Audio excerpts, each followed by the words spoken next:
The Kite Runner by Khaled Hosseini. Chapter 4. Hassan's favorite book by far was the Shahnama, the 10th century epic of ancient Persian heroes. He liked all the chapters, the Shahs of old, Firdaus, Zal and Rutba. But his favorite story and mine was Rustam and Sohrab, the tale of the great warrior Rustam and his fleet-footed horse Raksh. Rustam mortally wounds his valiant nemesis Sohrab in battle, only to discover that Sohrab is his long-lost son. Stricken with grief, Rustam hears his son's dying words. "If thou art indeed my father, then hast thou stained thy sword in the lifeblood of thy son, and thou didst it of thine obstinacy. For I sought to turn thee unto love, and I implored of thee thy name, for I thought to behold in thee the tokens recounted of my mother.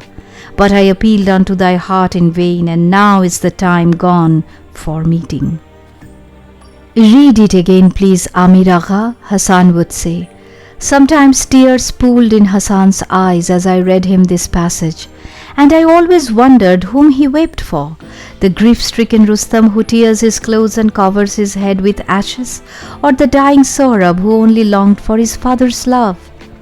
Personally, I couldn't see the tragedy in Rustam's fate. After all, didn't all fathers in their secret hearts harbor a desire to kill their sons? One day in July 1973, I played another little trick on Hassan. I was reading to him and suddenly I strayed from the written story.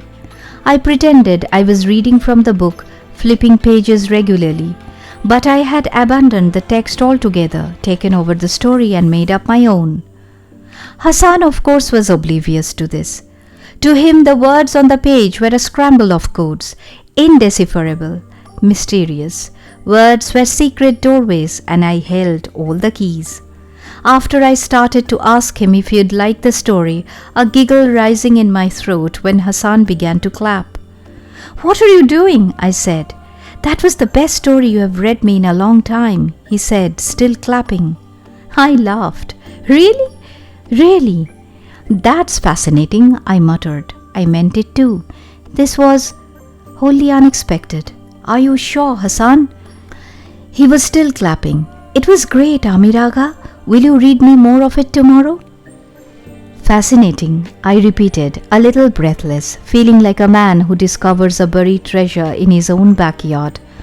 Walking down the hill, thoughts were exploding in my head like the fireworks at Chaman. "Best story you have read me in a long time," he had said. I had read him a lot of stories. Hassan was asking me something. "What?" I said. "What does that mean? Fascinating?" I laughed, clutched him in a hug and planted a kiss on his cheek. "What was that for?" he said, startled, blushing. I gave him a friendly shove, smiled. "You are a prince, Hassan. You are a prince, and I love you." That same night, I wrote my first short story. It took me 30 minutes.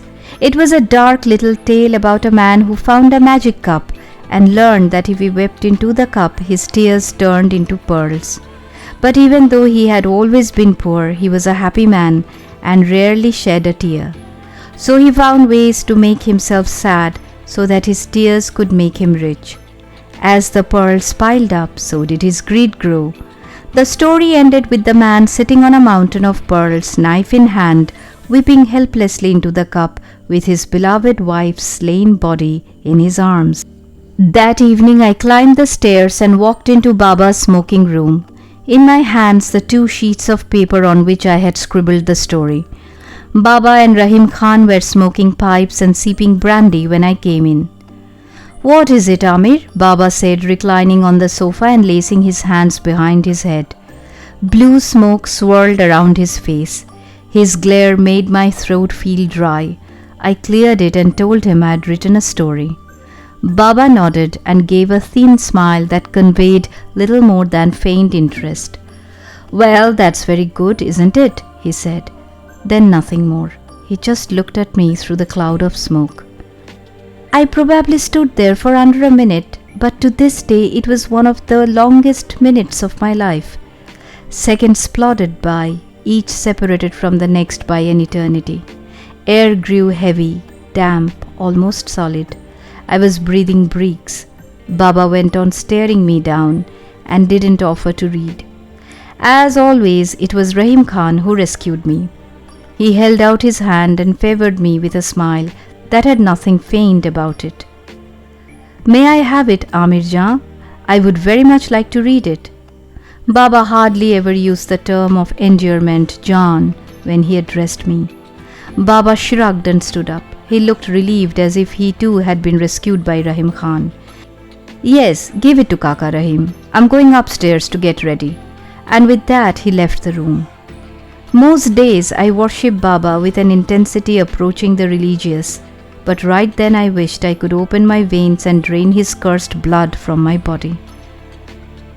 An hour later, as the evening sky dimmed, the two of them drove off in my father's car to attend a party. On his way out, Rahim Khan hunkered before me and handed me my story and another folded piece of paper. He flashed a smile and winked. "For you, read it later." Then he paused and added a single word that did more to encourage me to pursue writing than any compliment any editor has ever paid me. That word was bravo. When they left, I sat on my bed and wished Rahim Khan had been my father. Then I thought of Baba and his great big chest and how good it felt when he held me against it, how he smelled of brute in the morning and how his beard tickled my face. I was overcome with such sudden guilt that I bolted to the bathroom and vomited in the sink. Later that night, curled up in bed, I read Rahim Khan's note over and over. It read like this: "Amir Jan, I enjoyed your story very much. Mashallah, God has granted you a special talent. It is now your duty to hone that talent, because a person who wastes his God-given talents is a donkey. You have written your story with sound grammar and interesting style. But the most impressive thing about your story is that it has irony. You may not even know what that word means, but you will someday. It is something that some writers reach for their entire careers and never attain. You have achieved it with your first story. My door is and always will be open to you. Amir Jan, I shall hear any story you have to tell. Bravo, your friend Rahim." Bored by Rahim Khan's note, I grabbed the story and hurried downstairs to the foyer where Ali and Hassan were sleeping on a mattress. That was the only time they slept in the house when Baba was away and Ali had to watch over me. I shook Hassan awake and asked him if he wanted to hear a story. He rubbed his sleep-clogged eyes and stretched. "Now? What time is it?" "Never mind the time. This story is special. I wrote it myself," I whispered, hoping not to wake Ali. Hassan's face brightened. "Then I have to hear it," he said, already pulling the blanket off him. I read it to him in the living room by the marble fireplace. No playful straying from the words this time. This was about me. Hassan was the perfect audience in many ways, totally immersed in the tale, his face shifting with the changing tones in the story. When I read the last sentence, he made a muted clapping sound with his hands. "Mashallah, Miraga, bravo!" He was beaming. "You liked it?"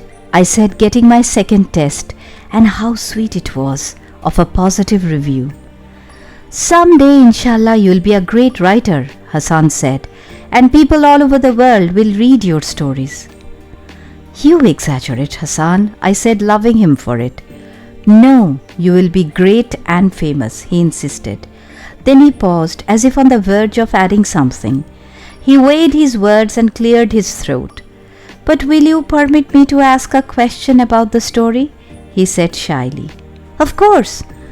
"Well," he said, "if I may ask, why did the man kill his wife? In fact, why did he ever have to feel sad to shed tears? Couldn't he have just smelled an onion?" I was stunned. That particular point, so obvious it was utterly stupid, hadn't even occurred to me. I moved my lips soundlessly. It appeared that on the same night I had learned about one of writing's objectives, irony.